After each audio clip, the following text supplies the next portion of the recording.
next level. Welcome to the Coach Glass Podcast. Welcome to the next level. How's it going?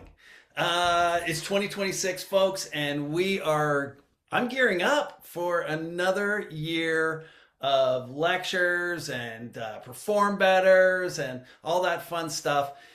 And I've always said this on the podcast. One of my favorite things about, speaking and traveling is the coaches that we meet, the conversations that we have, maybe over an adult beverage. I'm not saying that we always do, but sometimes there's a beverage. Sometimes it's just a dinner. But I'll tell you what, there are certain people that on my lecture series that I go through that I seek out. And as soon as I see, we're all speaking at the same place, we seem to get together and spend some quality time chatting. So I want to introduce you to my good friend and somebody who I respect greatly and I learn from regularly, Mr. Lance Walker. How's it going? Let's go. Let's go. You are Let's go. Let's go. I love it. I can do a big intro about your past in speed sports and all that kind of stuff, but I'm sure that's going to come out organically. But if my audience, if you've never heard this man speak, just trust me, I wouldn't have him on here if he wasn't great. We are going to be talking about speed. We're going to be talking about how to generate more performance out of our athletes. And there's not many greater people in the world to do that than this man right here. So dude, this is awesome. How many years you been in this, Jason? 30 years. 30 podcasting? No, just in the performance space. I've never asked you that. 30 plus years. Yeah. Yeah, I mean, I'm 53 now, and I graduated university, around 24. But in your final year of university, you start coaching the teams and stuff like that. So let's just round it off to around 30 years. Yeah. So 60 combined years of, you and I have said this in the past, of failing forward, right? I mean, we've shared, and so I love when we get in dinner. This is kind of a recording of a dinner. Yeah, exactly. And we make a bet. This is you and I talking over a Pepsi or a Coke or something, or an iced tea in Chicago or to perform better. So I love it. Let's go. Yeah, absolutely. And one of the things that I love talking with you about is obviously I'm always searching for new ideas. To me, being primarily on the PGA Tour, working with golfers, I came from extreme sports, and so knowing that my application of other sports has really helped me in a sport that I really had very little to do with until I got into it. So I always seek out experts in other sports and hoping that I can glean some information that triggers something in my mind that really gets me excited. And I got my list of little things that are like nagging me in the back. And I'm like, would this help? Wouldn't this help? But you coming from the sprinting world, or at least that's how I know you best.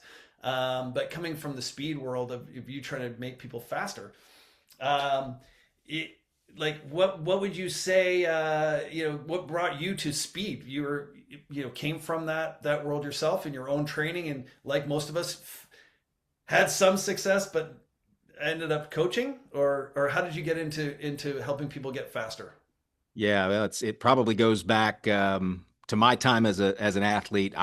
I thought I was pretty fast until I went off to college, and running 11.0 seconds in the 100, man, that was big time in little small town Ashland, Kansas, Northwest Oklahoma. And you get to Division I college, and the defensive ends run that. I mean, you're trying to play wide receiver, and you're running in 11 seconds. So I knew I was behind the 8 ball. I also knew that I never really trained in school. So I lifted hay bales and did that stuff in the summer, and I played 3 sports in high school. But that was my training. There was no speed training or anything that went on. And I started thinking, man, how did these folks get so fast? And you talk to them and they're like, yeah, we lifted some weights. I'd never lifted weights. I was like, is that how you got fast? Well, we did that. And then we did some speed drills, and I'm like, what? This is a whole new deal. So I'm 18 years old, and I feel like I'm 18 years behind. Wow. And so I think that it started there. And I was so envious of those fast dudes. They were able to make things, drills and conditioning. They were able to operate at a 80% max speed and cover the times on conditioning drills, and I'm going 110. It's an unfair relative intensity problem because of my speed not being enough for my position, and I suffered mightily in college because of that. So it probably started.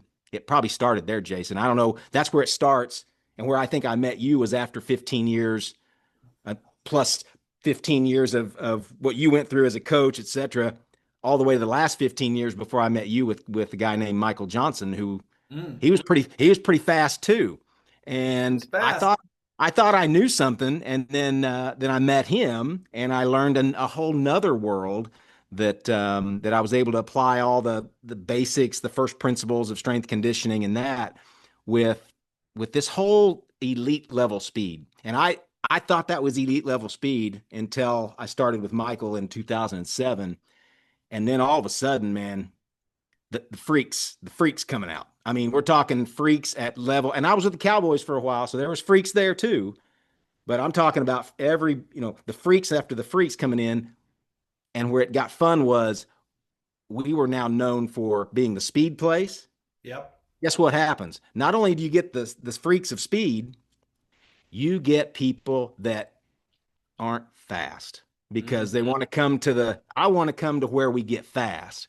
And we can get into that a little bit, but that was a big trap for me when, hey, can you make me fast? Right. That's very different.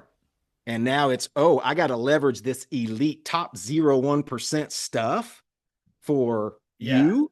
I got to be a really good translator, and I got to be it became this real personal journey all the way up to, holy cow, what a great bandwidth of speed that I get to work with on a daily basis. They're passing each other in the hallway, but those are two completely unique, individuals there on the speed continuum, and leveraging that back and forth over 15 years in that space. Yeah, I guess they call me a speed guy now, but Yeah. I don't know. Again, I don't consider myself a speed guy. I consider myself a performance guy that got some real blessings being around some really, really fast human beings. Well, I'll tell you, our backgrounds are actually very similar in the sense that I also thought I was fast Did you? back in the day. I played running back in college, but before that, I was doing track in high school, and I thought I was fast. And my training, I actually did lift weights, and it all came from another walker, Herschel Walker. Man. He wrote a book about his training techniques, and he showed, like, how you run up a hill with a tire tied around your waist, and I did all those things. And I did all those things because I wanted to get faster, and I thought I was fast until there was one night I was at a hotel at a coaching conference. This is when I was an athlete. It was in Seattle, and we were in this hotel, and we're sitting around the hotel room, and there's lots of people from different rooms going from one room to another, and these guys came into the room, and they were like, "Oh, what do you guys do?" We're like, "Oh, we're football players," and the guy's like, "Oh yeah, we play football too." And then this one kid goes, "Well, what do you do? Are you a kicker?" And I said, "No, I'm actually a running back." And he goes, "Oh, you're fast?" And I go, "Yeah, I think I'm pretty fast." And he goes, "You want to race?" And I'm like, "Race? When?" He goes, "Like right now." And his buddies That's a are like, trap. "Yeah," his buddies are like, "Yeah, you should totally race." And my friends are like, "Oh yeah, my boy's gonna win. He's gonna..." Listen, it turns out it was a trap. He was the University of Washington Huskies, and he was a NCAA 100-meter dash champion. So I didn't even get out of the blocks, and he was already No. at the end of the hall. So there are those different levels of freak, right, as far as speed. Now, uh, the genetic aspect of it obviously comes into play, where some people are genetically are just faster, and we've seen those athletes. You and I, this is what makes a great coach. We were not genetically fast, so we had to train ourselves to be fast, and that's where the education comes up.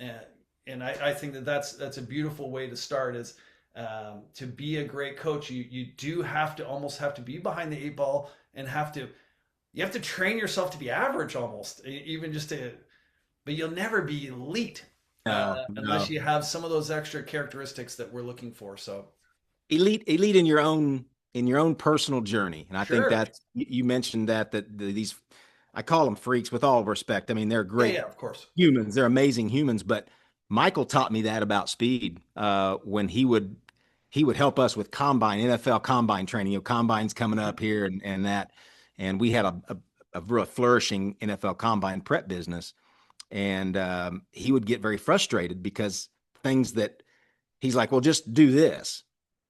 And I'm like, Michael, there's no drill on planet Earth that will get them to do, and his elite frequency or some of those things. And I'm like, Michael, that I can't mechanize that with enough drills I can't inject that. What you are telling them or asking our athletes to do, and these are elite athletes in their own right, is it's another realm. And I don't know as a coach until I had those experiences. And even just recently, before we started up here, I still felt frustrated that I want to mechanize that. I can have a drill, I can do a thing because I'm this coach I'm this speed guy. And it's exciting because I don't think we've untapped. I think we have untapped resources to bridge that gap more. And we may be looking in the wrong places. We may be looking, instead of being reductionist and mechanistic, we may need to look elsewhere. And maybe we get into that a little bit, but that's the opportunity, is that we keep beating our head against that. And I did it for 30 years. And there's a barrier there that if we keep coming at the same problem the same way and expecting a different result, there's something special. It may be genetic. I don't know. I'm not ready to give up, though. I'm not ready to give up that I could run 9.8 seconds. I'm not ready to give up because that's the coach in me, and it's the coach in you too, right? Exactly. Were you ever afraid of making him worse? I made him worse all the time. I made him worse Yeah, all the and that's when we really learn stuff. You said something earlier that really resonated with me. Because you've made somebody faster, you're associated with somebody who is really fast. The slow people seek you out, and I find that, like, on the PGA Tour, I'll get guys who they're like, my club head speed's really low, and I'm like, okay, so yes, I'm here to help you, but there is a chance that you're just slow. Like, Yeah. there is a window of potential, and so I always ask, what have you done up to this point? And if they've already covered 90% of those bases, I'm like, let's have some realistic expectations. But when the slow people seek you out, you have to be a great coach to be able to communicate, be honest, communicate, and unravel that little gem that they haven't tapped into, and find that little thing.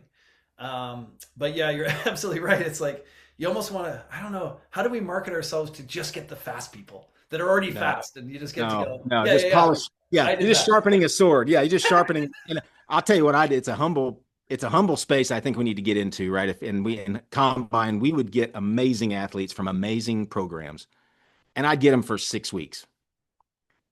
You think for a minute I'm going to stand up, when Darren McFadden runs 4.27 unofficial on day one, and wave my flag that I made Darren McFadden 4.27?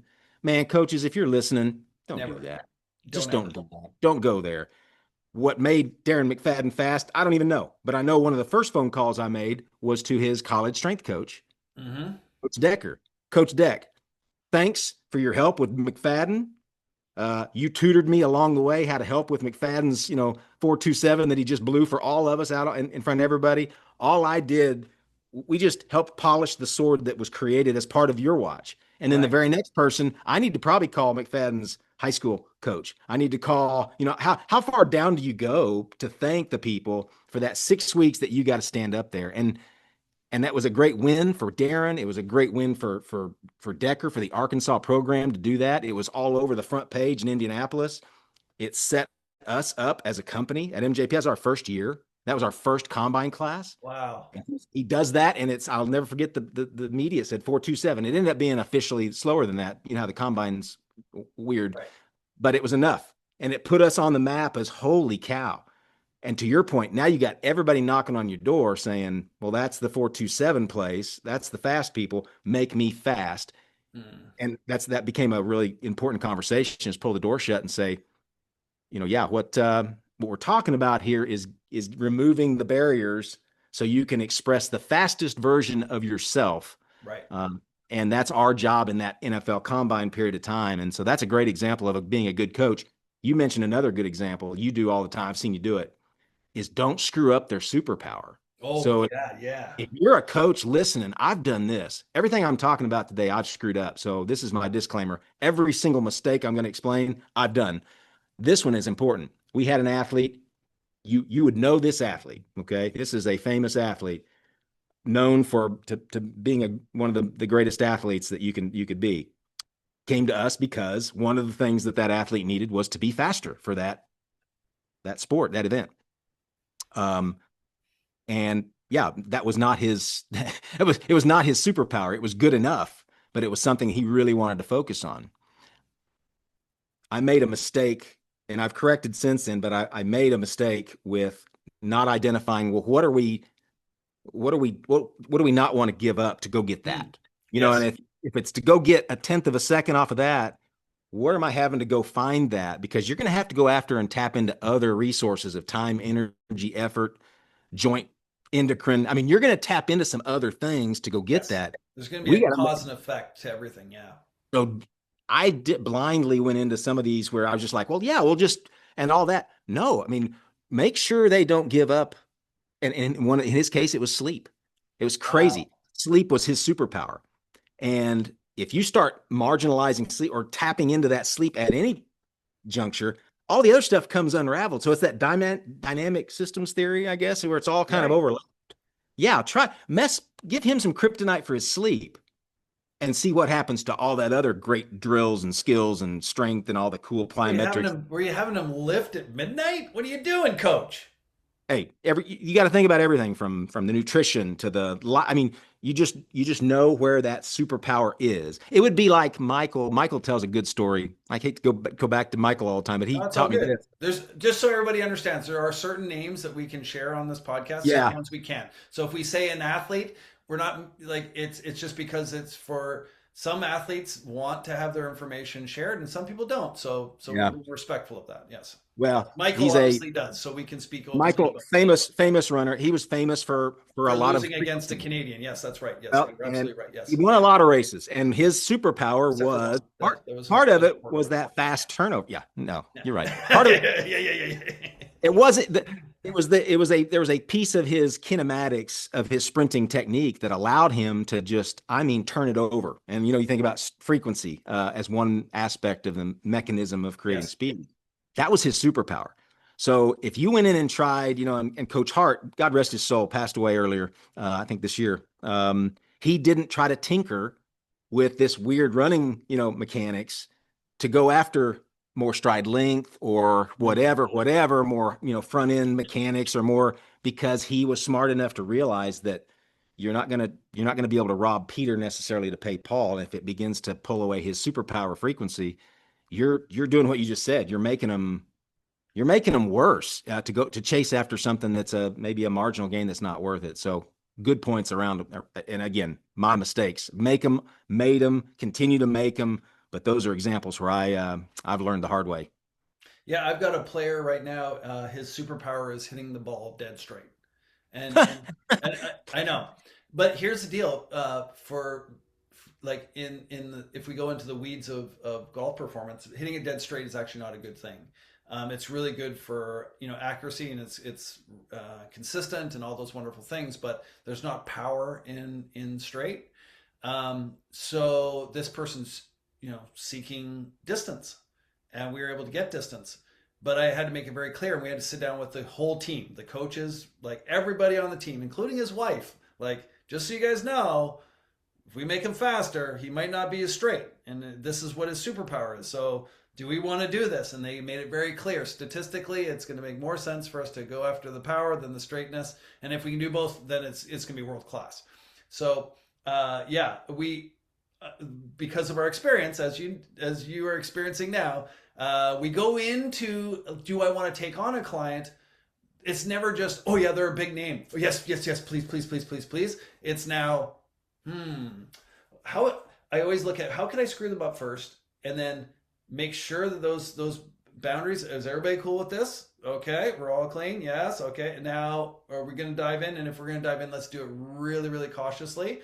And some people would say, "Well, I want results faster." It's like, what? At what expense? What are we going to lose in that process? So, Yeah, I mean it's great. You did also bring up one other thing. I had a quarterback in the NFL, and same as you. As soon as I started working with him, he had lost the zip in his throw, and all of a sudden now Hmm. he got a zip back. Okay, so then all of a sudden everybody's like, "Whoa, look what Coach did." Okay, Huh. but then I was like, "No, no, no, no. This guy has like played college and he plays in the NFL, and his strength coach that he works with every single week, I've only seen him like 6 times. That's who you need to pay attention." And I Yeah. thought to myself, like, that strength coach, and I got to speak with him. He doesn't go on the Perform Better stage. He doesn't go on. He doesn't have a social media following. He doesn't have any of that stuff. So nobody knows who the hell he is. But I'll tell you right now, he could coach circles around me. But you got to be careful, coaches, on where you do not allow somebody to go, "Whoa, great job," and slap you a high five, because there's so much more in the background that is out of your control. And if you start labeling yourself to these different athletes, it will bite you. Guaranteed, it So, will bite you. Yeah, of and it detracts from the athlete. I mean, I think they did it, course. right? They You did did it. that. Yeah. You did that. Think about what empowerment you have as a coach on a kid when they go out and win the state track meet and you shaved 5/10 off of their 100-meter dash time, and you as the coach are claiming that victory. I'm not saying you don't use it for your. I get it. I understand. I was in business, so but you have now that who did it? The kid did it. They did all the work. They did all. Well, that was my plan. Man, if you can get yourself, and it's easy for me to say now, looking back, I was the idiot 30 years ago that would have said that's ridiculous. I did that. That level of humility, what it does, I've seen it happen time and again. Professional athletes down to 12-year-olds, it it it gives them a chance. It presses them up. It magnifies them, and it gives them this empowerment that they've earned. I'm not giving it to them like bestowing you. Here's some empowerment from me. No, it's like I'm not going to steal it.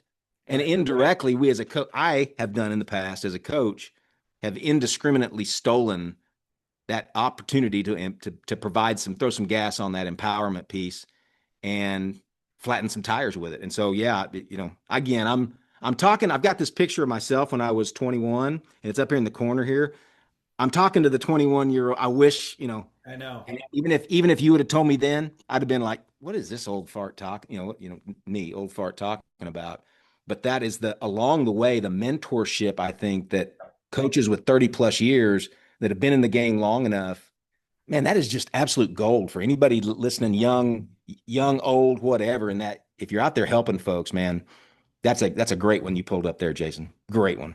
Well, this is something I do speak on when I do talk to coaches, and it angers people. So when I say this, you're gonna get it, but a lot of young coaches, it might trigger you.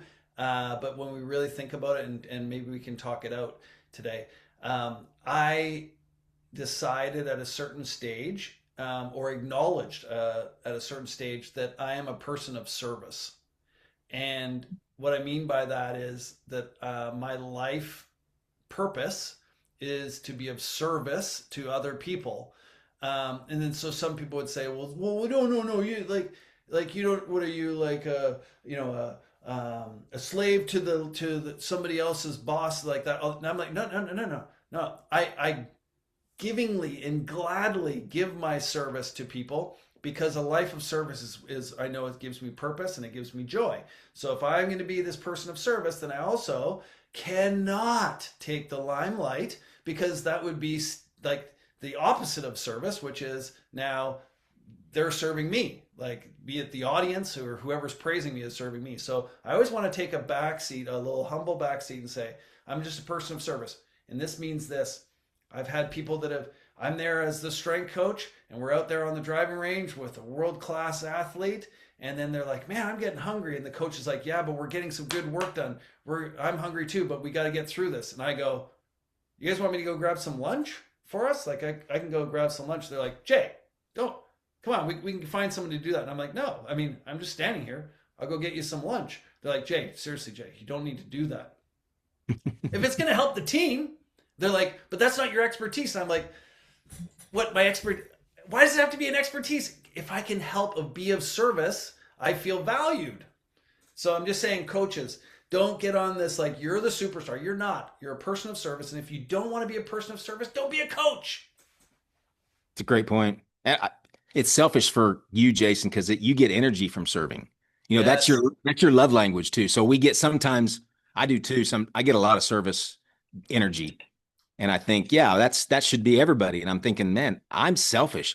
I'm serving because it serves me. You know, it gives me energy. I get energy when I'm serving others. Yes. So part of me has that weird guilt. I don't know if other coaches have that. I have this weird sort of thing that I'm wired like that, that I actually get something from serving others. But that's one of our core values at the Institute here is service. It's serving, and you know what service is? It's serving with no expectation of anything in return. And that is, man, oh man, that's hard for me. I put that up there as a core value, and I'm still, oh man, that's kind of hard sometimes because I still feel like serving others does serve me selfishly because that's my love language. That's my juice. So let's talk about the Institute for a minute because I think this is a very important part. If you're truly of service, it should not matter whether or not you're with a superstar, a world class superstar, or somebody who is never even going to make it on the field. If you're truly of service and somebody is appreciating the work that you're doing, then those should be equal. In a perfect world, that should be equal. Now, am Yeah. I guilty of someone going, "Oh, you work with so and so," and you get a little Yeah. like, "Oh, yeah, actually, as a matter of fact, I do." Or you go to a party and people go, "What do you do for a living?" And I'm a strength coach. "Oh yeah, do you work with anyone I know?" And I go, "Nah, no, probably not." And it makes me feel better than going, "Oh, I work with you know." So my point is that we could be world class coaches, but it's when we take it to somebody which isn't going to give us our ego that that's where I feel like the best service and the best value. And you're doing that with your institute. I'd love it if you could just share a little bit about how you're bringing some high performance concepts that you've learned over these years. And instead of trying to like find somebody faster, you're actually taking some of these attributes and bringing it to people that really need it. That's yeah.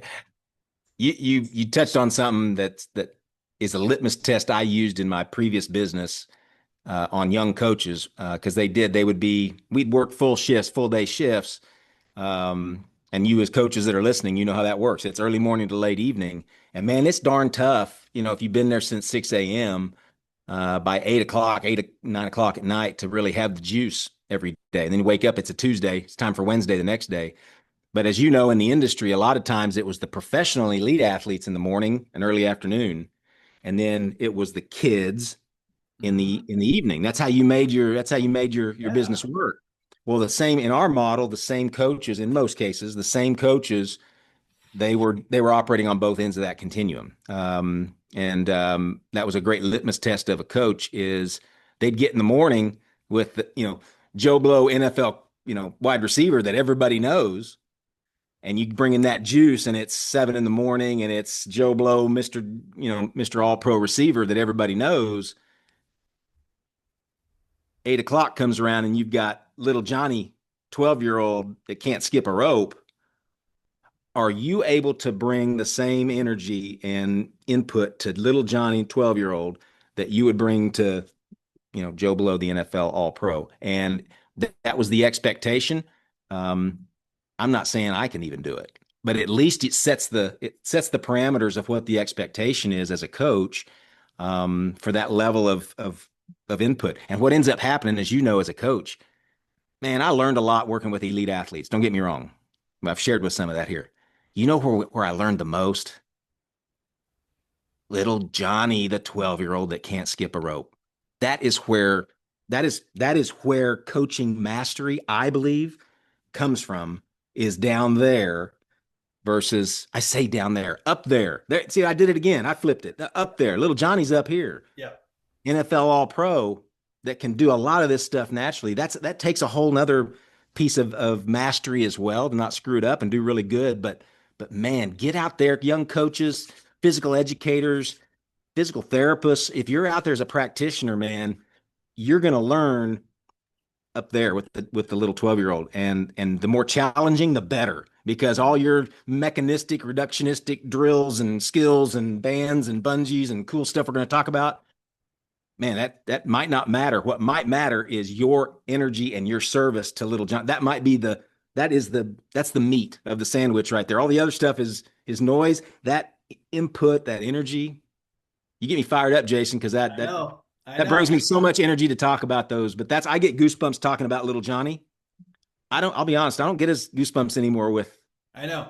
with elites, and I've lost that. It's weird. All right. There's something about that, like when I think about the juniors from my junior academy that I've mentored, and have become, grown men and women who've gone off to college and stuff, and when they grow up and they call me coach, Yeah. what that What a does for my great, heart, it means everything, amazing. because that word coach, it's when you've really put the time in to mentor somebody, not just in their sport, but outside of it, you're building values and being a role model and an example and a mentor.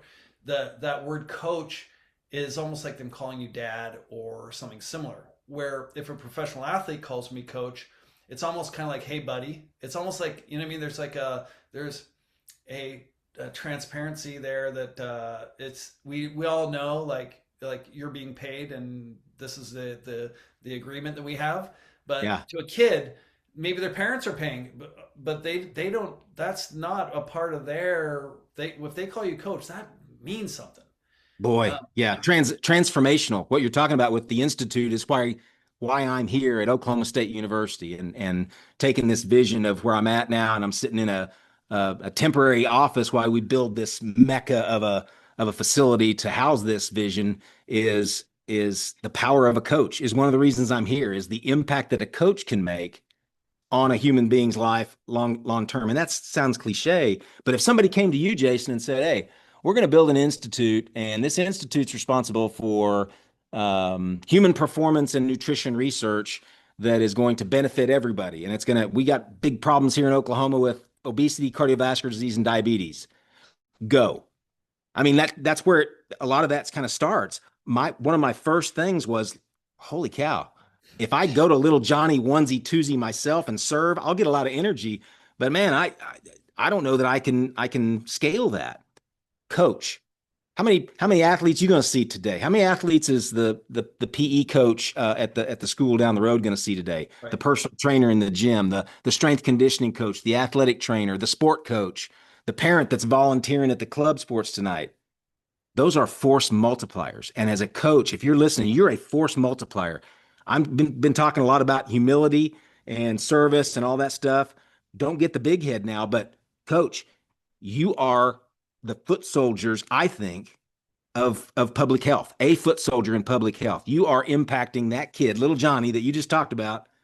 He called you coach. You've impacted his entire life, potentially, right? You've given him a better chance to realize his potential from a health perspective as well. Not for sport, but for what's his performance now, which is maybe being a dad or a mom or a firefighter or a CEO of a company. You've empowered that through as a coach. So now coaches, I've just deflated everybody's ego. You should puff your chest a little bit. You are making a huge impact across a force multiplication that is we can't win against these health outcomes without you. Unfortunately, with that comes great responsibility. So it's this weird, wow, I feel pretty good about myself. And all of a sudden it's like, holy cow, how many kids did I interact with today? Mm. 25, 30. There were days at NJP that we'd have, 400 or 500 kids come through in camps and clinics. You're either positive, you either helped or you were negative. There was no neutral. There was an experience there that you had a chance to impact them in that small way. So coaches, trainers, therapists, you've seen a bunch of them today. Boy, big responsibility, but big God, kudos to you. You're doing work that you're probably going to plant trees that you're never going to sit in the shade of. Let's just put it that way. That's what I was going to ask you is with your institute, trying to change public health. Are you putting the energy and the resources, or a larger chunk of it towards the education of the youth, or is this institute also actually taking care of some people that maybe have lost their way, and to be honest, getting them back, it's like for some of them the damage has been done. Are you guys hitting them on all those pillars, or is the focus on the next generation, like you said, that willow tree that we planted that we might not ever see? What's your kind of angle on that? Yeah. Well, we obviously have some focus areas, but yes, to your question, yes. Yeah. I mean, you and I are we agree a lot on that performance is for everybody, right? It's for your status post day one, you just had ACL surgery. Performance is for you. Performance for my Uncle Wes in Freedom, Oklahoma, God rest his soul, was he likes getting in and out of that Ford pickup truck and going and checking his cattle and opening fences. You know, those of you that are listening that have ever opened a barbed wire fence, that ain't easy. But if you can't open a barbed wire fence gate, you're not getting in and you're not doing what is performance to him as a rancher in Northwest Oklahoma. That's performance for him too. And oh, by the way, yeah, we need to score some touchdowns on Saturdays, guys. So Yeah. that's important to you. So it's lining up with that important to you, number one. Number two, better is for everybody. That one step better. We've learned that from elites, right? There's a process of better. There's a process of better. It's not we're not just gonna hedge around here and be the same. We're always gonna look for better. Better might be maintenance, Mm. right? Better might be maintaining certain things while you're going after other things. So it's seasonal. So all the things that a high performers focus on, those process, the periodization of better, um, all those things are the same for us at the Institute, is leveraging that performance approach for whatever it is that's important to you. And focus areas for that, look, I mean, we could focus on a million different things. Pull in tighter, the same three things that are leading indicators of health outcomes in our state anyway, are some of the very same things that are leading indicators of high performance on the field, on the court.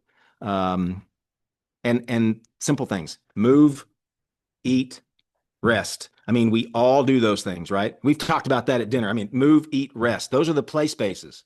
Well, yeah, you've got all this and that. Time out. We can start there. And that becomes a categorization for us to say, look, can we move better? Can we eat better? Can we rest better? I didn't say perfect. I said better. Now, oh, all three? No, no. Let's start with one. Can you sleep better? Yeah. Well, gosh, well, what does that mean? And then we give them as coaches. So this feeds into your next question. We give them as a coach or and again, I'm talking to my 21-year-old self. I give them the most amazing scripted thing that I've read. And I mean, this 17 parts and 14 different things and videos to accompany it. And then I wonder why they don't adhere to it. Right.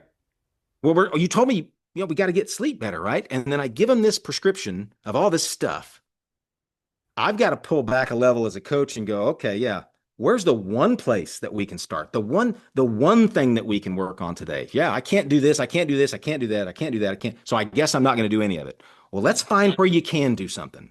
I don't know, can you not have a Coke with caffeine in it past noon? Well, yeah, I could start there. I could start there. Well, let's just start there. The rest of you may suck at the rest of these hygiene things for sleep, but can we start there? Right. Well, what about nutrition and what about my exercise program? Time out, man. We got to get you sleep first. We'll get there. We got plenty of time. Let's get our feet on the beach here with the thing that you feel you got some control over. That's right. And then guess what? All of a sudden you see, hey, I've got my feet in the beach there. They start a little bit, maybe not. Maybe you got to go find someplace else. But that's for us. That's for us. That's for our kids. So how do we do that? Yeah, partly is identifying the why. That performance, it's about performance. We're not wagging our finger that, hey, you need to sleep better, because if you don't, you're going to get type 2 diabetes and obesity. And we wag our finger and then we give them the prescription that's, anybody can get online. Heck, you can get out. Here it is. It's no. Yeah, I'm worried about health is not my number one. I'm not coming at you directly because of a health thing. I'm going to backdoor it. What's important to you? Well, as I tell people, I tell my staff all the time, I ask myself, what's important to me? I want to have some energy when I get home tonight and hang out with my 15-year-old, because she's going to wear me out. I mean, she's a handful. I need to have energy for her and my wife when I get home.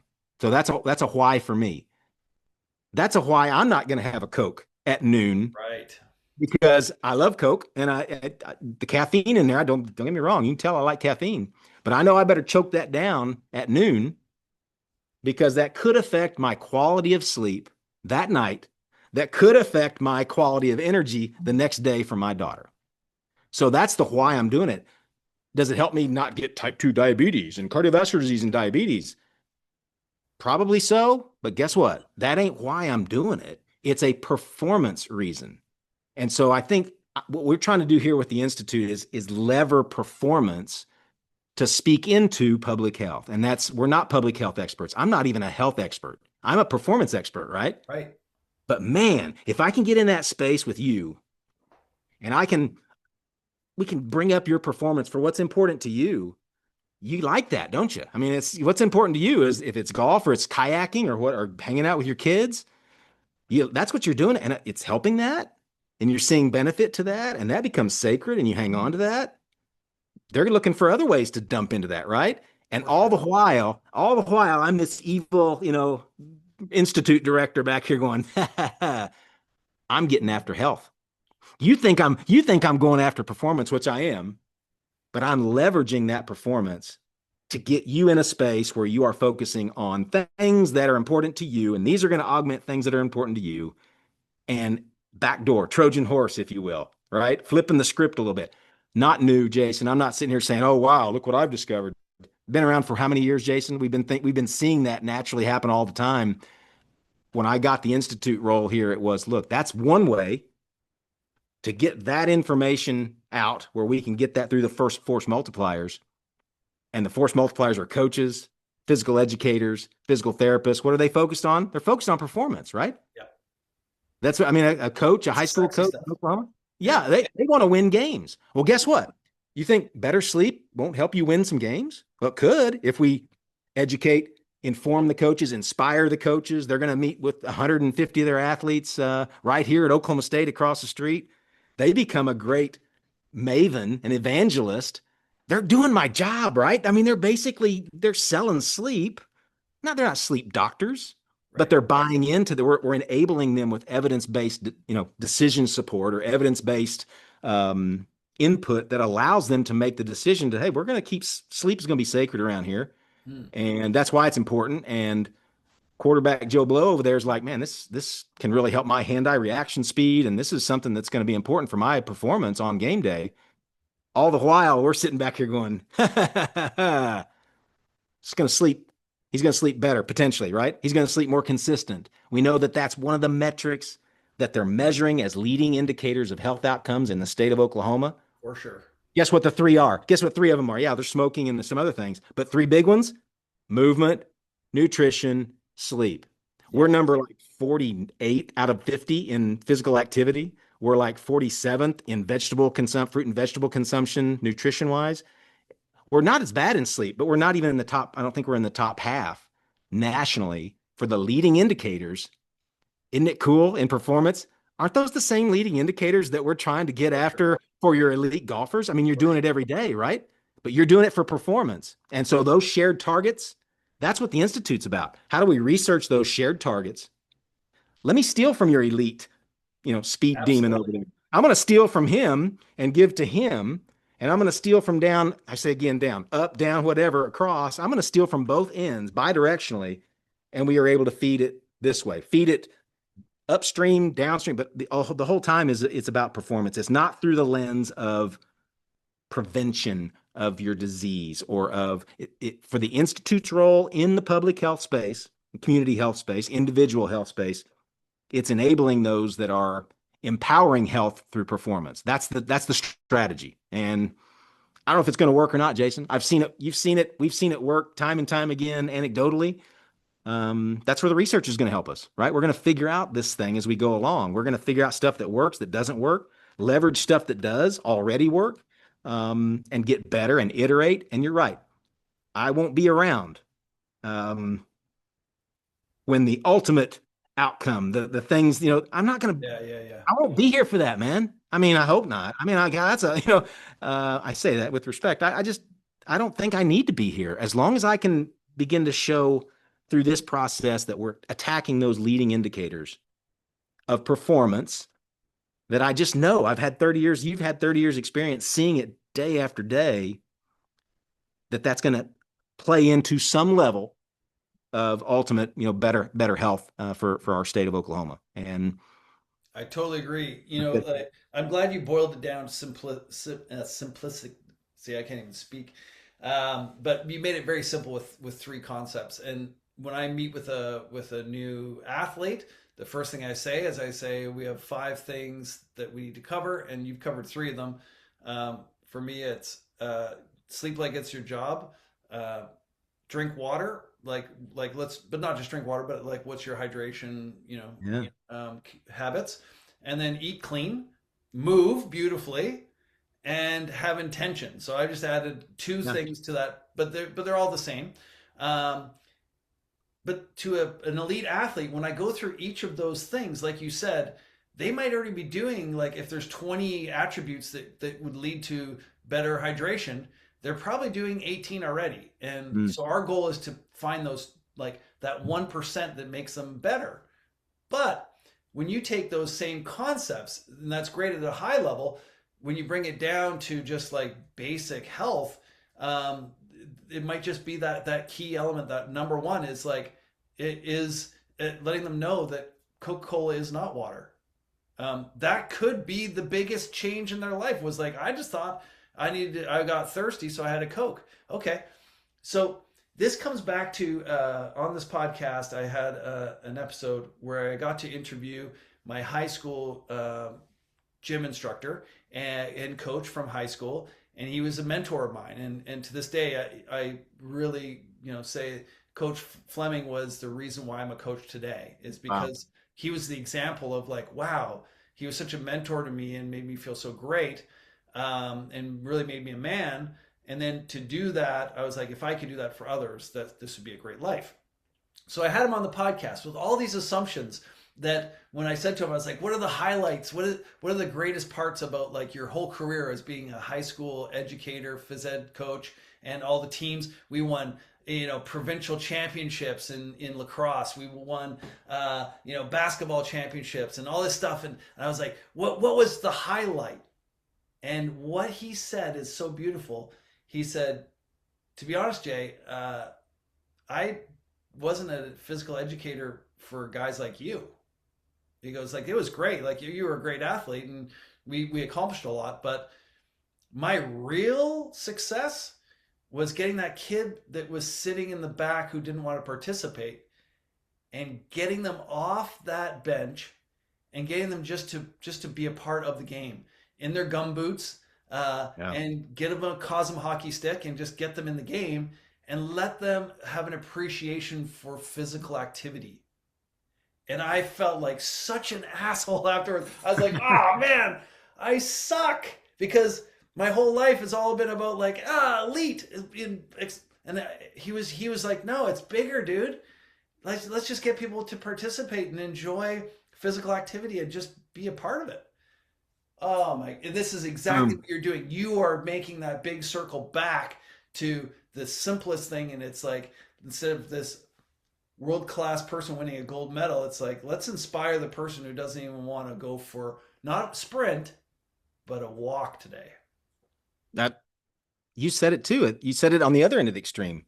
I I know I can't win in this institute play without wins on game days. I mean, that's an aspirational thing, right? I'm out. They're paying attention to Yep. the NFL, to the NCAA, the elite performance. There's a play there. So selfishly, I'm like, man, if all this is just this what we already know and just feed it, to the folks, rob from one and give to the other, that one directional thing won't work very long either, right? Because what I feel like, and I think you've seen this too, we talked about it at the outset of this podcast, we can learn from the elite and fill in the gaps for us, that whole continuum from elite down all the way up, down, whatever, to me, normal Joe Blow. We can really do a better job when we're taking the perspective and seeing the overall continuum, not just studying elites and then reporting and publishing and doing all that great stuff. A lot of great work in that space. Don't get me wrong. We also can't probably fill that continuum in with, I've already got prediabetes and that's, or healthy college age males and females. Those are great populations to study. But when we begin to look at this as a continuum, that performance continuum, boy, now we're cooking with gasoline now, right? We can really connect dots. If you're into the whole, data, AI, blah, blah, blah, connecting the dots with synthetic data. You got to have good dots to connect between. Let's connect all the way up because we don't know right now. As I said, there's some elite stuff that we don't know how. I don't know. I mean, if you know, tell me. There's some elite stuff that you think we can mechanistically explain. I still can't figure some of that out. And research is going to help us find that. But Jason, let's dream for a minute. Dream for a minute. Just think if we could find a way. What's the standard prescription for I don't know, resistance training for recommended daily, you're supposed to get what? 2 days a week of X amount of resistance training per week. And you're supposed to get 150 minutes of that's the prescription? How individualized is that? Insane. How much do I need? Elite athletes, they want to know what's my reps and sets today? What's my rest interval today? What's my specific macros and micros? Why are we personalizing it at the elite level?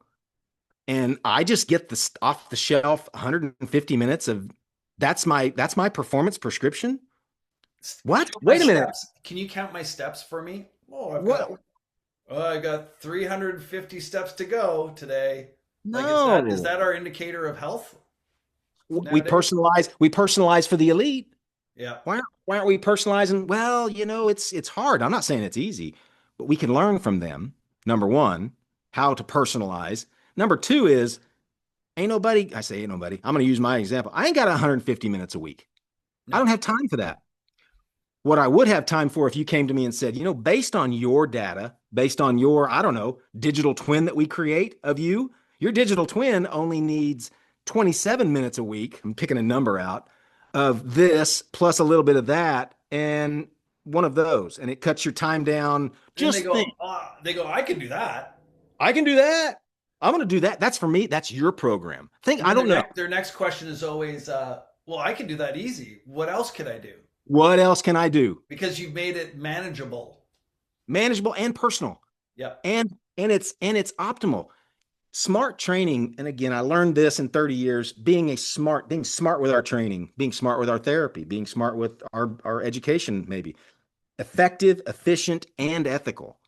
It's got to, for us, all three. It's the Venn diagram of all three because effective as heck and really ethical.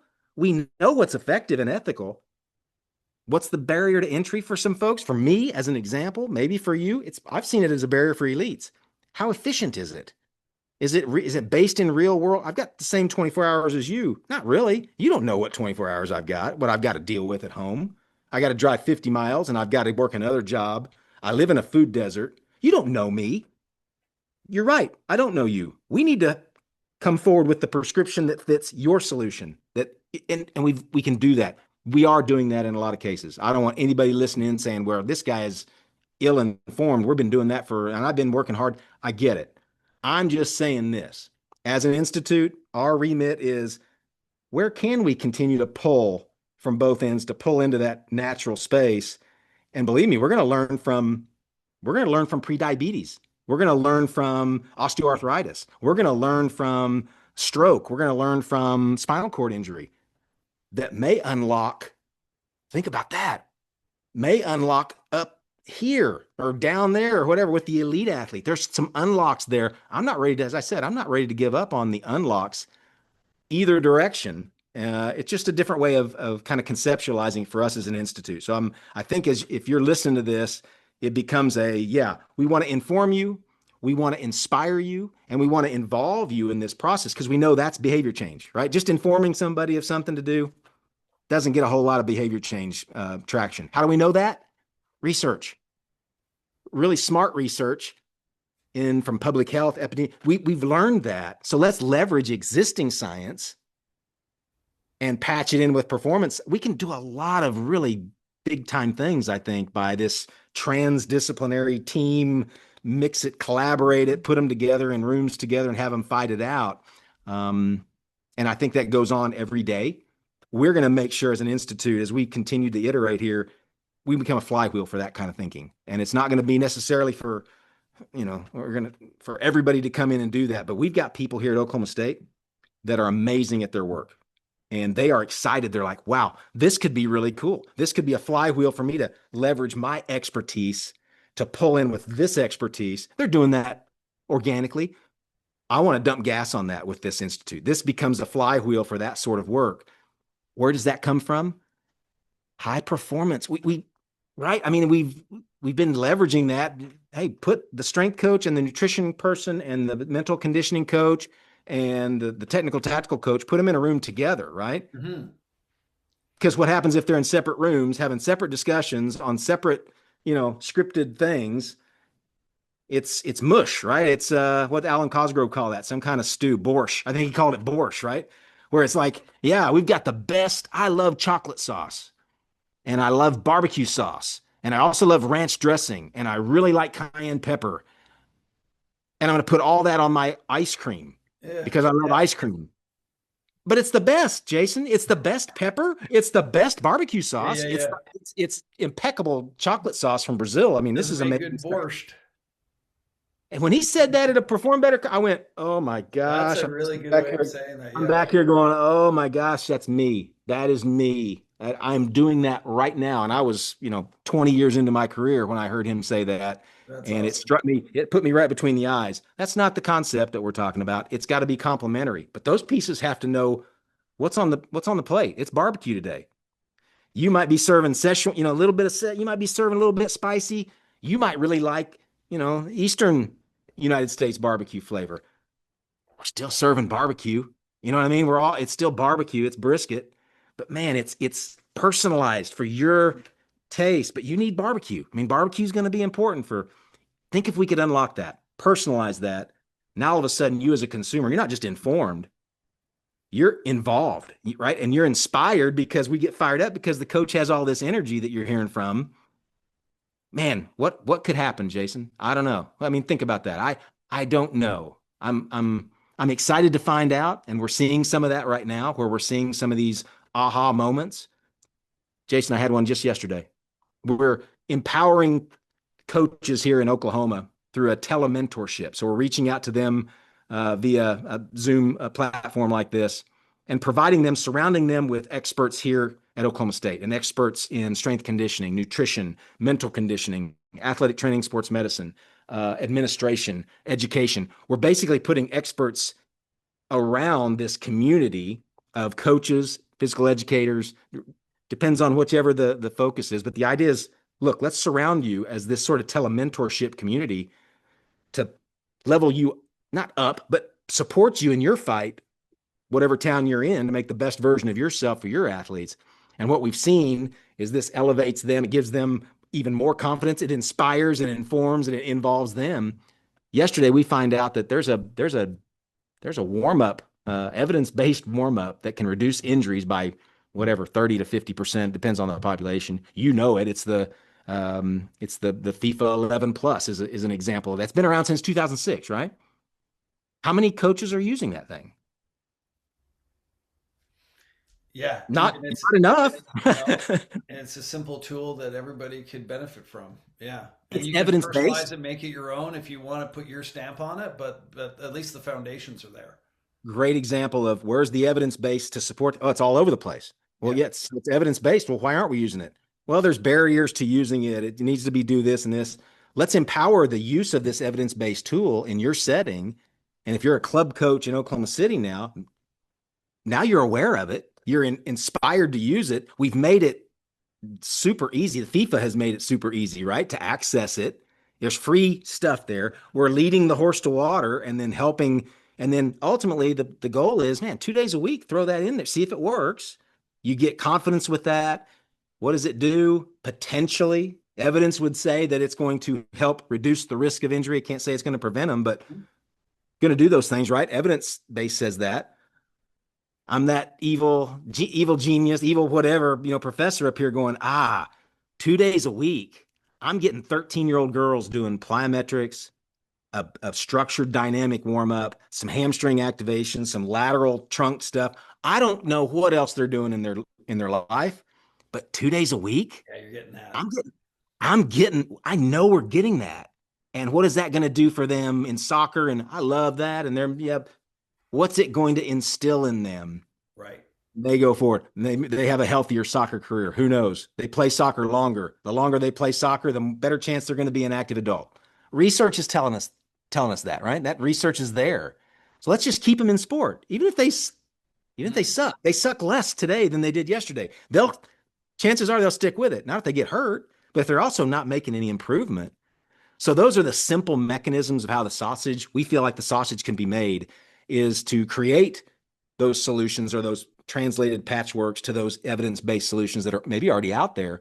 Come up with some new ones. Let's find a better mousetrap up here too. That's Hmm. even better. FIFA 11 takes 20 minutes. Boy, wouldn't it be great if we could find one that takes 12 minutes or 7 minutes? I don't know if that's even possible. Six But I minute want abs. Why not six. seven? But again, I don't know. But Yeah. the research, the rigor of research is where, again, this institute play is unique, is it's the rigor of research that's going to stand in that space and say, yes, sort of, yes, stronger evidence, pretty strong evidence, never absolute. It's never done, right? That science, I'm going to come back to you next week and go, there's been some science that has adjusted these best practices a little bit. It's never done, but at least we have that rigorous process in place where it's a feedback, feed forward, up and down, that we can untap some of these things that, hey, maybe there's some stuff out there. I got all fired up, man. I just talked for I like love 30 it. minutes there. But that's the institute strategy. That's why I think performance is a player for us. Your listeners, you're working on Yes. performance, man. Where you overlap performance, if it's ethical, effective, and efficient, and it's improving somebody's performance, chances are pretty good. It's also going to help them with their health. I mean, chances are pretty darn good. Let's dump gas on you. That's what I want to do. Well, I'll tell you what, I commend you on this because it would have been really easy for you to, ride out the rest of your career and boost your Wikipedia page with more records and more sprinters and more combine, guys that go in the first round and all that kind of stuff. And you could have sat on your retirement bed and patted yourself on the back. But instead, what you chose to do, Lance, which really inspires me, is you're taking on a project with a huge team and people that are trusting in you, and you're entrusting in your teammates to do something that's bigger than that. And guess what? You're not going to get the front page. Hey, look at our local guy who's now playing for the Bills. You're not going to get that front page, but what you are going to do is you're going to change some people's lives. And you are known in the past for Lance's sprinters, but you're about to be known for Lance Walkers. Mike, mic drop. Yeah, no, I appreciate that. I don't know what to say. I have to though. It's a Unfortunately, don't tell anybody. Everybody's listening. I'm a fifth generation Okie, which if you do the math, that means my great whatever that is, great grandfather came over here when it wasn't Oklahoma. I mean, so man, yeah, I'd love to tell you that I'm some say what'd you call, I don't know. Yeah, I came back and I'm gonna do all this wonderful stuff. Truth be told, man, I'm convicted to do this. I'm fifth generation Okie, and I'm going to keep, and I've got the ability to at least fail forward for a whole, as we get into this. Shame on me if I don't. You're going to do Shame it. on me if I I know you're don't. going to do it. You're going to Well, do it. You, you you, give me confidence because there's people like you out there that have seen, I think, the how the sausage is made. You've seen it. You've seen how that works at scales, certain different scales and certain populations that perform better. There's families out there that give me great confidence to know that, you know what? That is visionary, but I've seen it work in little pilots. I've seen it work. It makes sense. That sausage has been made. That gives me great confidence. So you guys, you keep doing this, man. This is important for me and for my confidence too. It helps me. let's continue this conversation over an iced tea with our Perform Better friends this summer. I really hope we're at the same event so we can continue this. And I'd love to also have you back on the podcast too. And I promise next time, this one was the most important topic that we could possibly cover. But I know there's also a lot of people that are feeding for some little tips and tricks for how to get faster, so we can cover that in the future. But until next time, what I always like to say to people is dream big, over deliver, be undeniable, and Cheers, everybody. Cheers, Lance. Cheers, brother. Let's go. Welcome to the next level.